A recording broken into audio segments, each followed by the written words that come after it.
The EP platform supports with students learning and progressing inside of a subject area, as well as helping you to ascertain where students are at by assessing how they're progressing through the content. Quick and easy way of creating an assessment for students is to set this as a quiz. When we're inside of a course, we can select a number of different lessons that we would like to assess the students on, and then come up to the assign option. Instead of selecting this as a task, we're going to select this as a quiz. Our assignment workflow for a quiz is very similar to a task itself. We have our students that we need to select, we have our dates, and we have our content. The difference is that with our content, we're going to be able to have a bit of flexibility with what the system is going to set for each of the students to complete. First of all, we can determine how many questions are going to make up this quiz.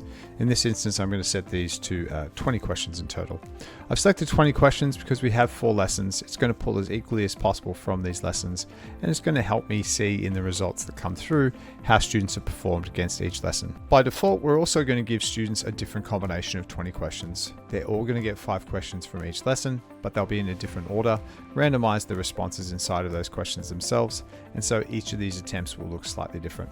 Keeping this enabled means that you have a little bit more of a representative sample of how students have gone across your cohort in each of these different areas, as well as allowing you to utilize the same approach going forward again. Now, of course, we can amend the amount of time that it takes for students or that students are allocated to complete this assessment. And then the last final part that we can look at is our recommended next steps. This feature can assign students learning activities based on their results from the quiz. In this case, we have a threshold we can put in place that we want the system to look for, and then we can determine if the tasks are going to be automatically assigned or manually assigned. If we want them to be manually assigned, we just need to click this dial off, in which case we'll be able to see and review any of the results that come back here, meeting this threshold. Where we're automatically assigning these activities, we can set in place the due date for when this activity will be. We would recommend roughly about a week or so after the quiz itself will be completed.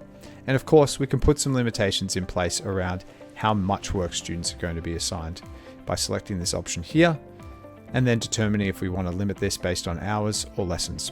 I would generally recommend limiting on lessons because it's a little bit more concise with how much you're explaining for students to do. The lessons that they're going to be assigned to work through are the ones that the questions have been drawn from themselves. So in this instance, if a student scores less than 70% in questions from plate tectonics, they're going to be assigned that lesson to complete before the due date we've just stipulated below.